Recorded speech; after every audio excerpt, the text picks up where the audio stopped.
Why don't we talk for a bit about what it means to be an A student? If you're not an A student, but you want to be one, then I'll just say that it's a really good goal to go for. Step 1 is for you to start thinking of yourself as the overachiever. You're the one who goes the extra mile. You're the one who people are going to turn to when the teacher is busy. And hey, it might even help to look the part. When you wake up in the morning, ask yourself, would you rather look attractive, or would you rather go early to school so that you can get a spot at the front of the class? I like to say that I prioritize my social health over my educational health. Then I got to college and it was like, I want to be a boss. But that meant I would have to start actually caring about stuff other than adventure and the people who I love. Okay, so step 2 of being an A student after you've altered yourself internally is altering your environment. That means changing who you talk to, how you spend your free time, and how you decorate spaces like your room. You totally don't need to go all out like this, but it makes it a lot more fun. What you need to do is show up to class every day no matter what.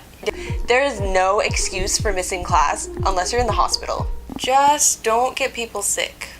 Don't get sick at all. Make realistic time schedules to make sure that you absolutely cannot get sick. All-nighters come from procrastination and they result in sickness. Your sleep schedule is sacred if you're a student. Do not mess it up by partying on the weekends. It's interesting how once you stop partying, you start enjoying the little things more.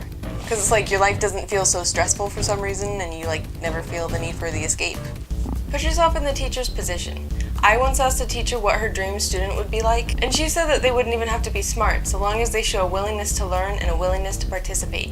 Remember, teachers are people too. Imagine standing in front of class and having everybody staring at you. If you want your teacher to support you, then you need to support them. If they make a joke, then you should laugh at it, or at least acknowledge the fact that they made a joke. I personally like sitting towards the front because then when I ask a question, everyone doesn't turn around to look at me. Asking a lot of questions is really good too. Not only does it keep you engaged, but it reminds the teacher what it was like to be learning this stuff.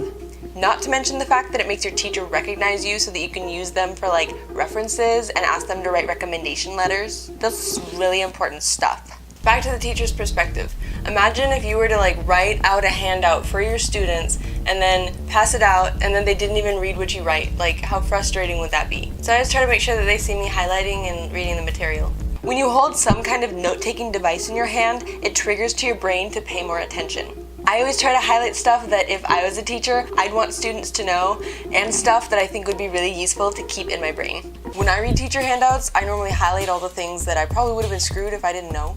And stuff that I might want to actually look at again, like due dates and stuff. Okay, last thing is taking notes. This is why you have to show up to class in order to take notes. Personally, I like to write down all the stuff that the teacher says that makes me really grateful that I came to class to hear them say it. All the due dates changed. You always want to make sure that your teacher knows that you're paying attention to them by looking at them like they're really interesting. I personally like to take notes in the form of word bubbles or mind maps because that's kind of like charting out the teacher's brain, and the teacher's brain is a map to the test questions. Plus, that's how your brain cells structure so it facilitates learning. Then, after class, I'll always remake my notes because they're always really sloppy from taking them in class, and then that just serves to drive the points home that I learned. It's homework.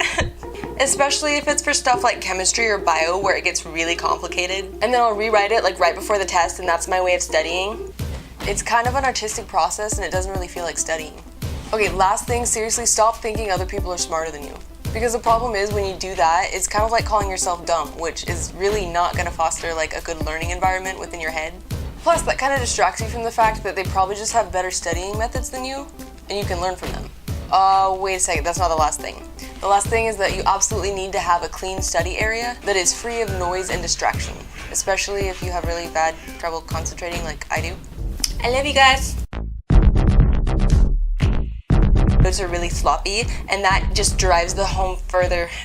Your sleep schedule so that there is no way that you will get a.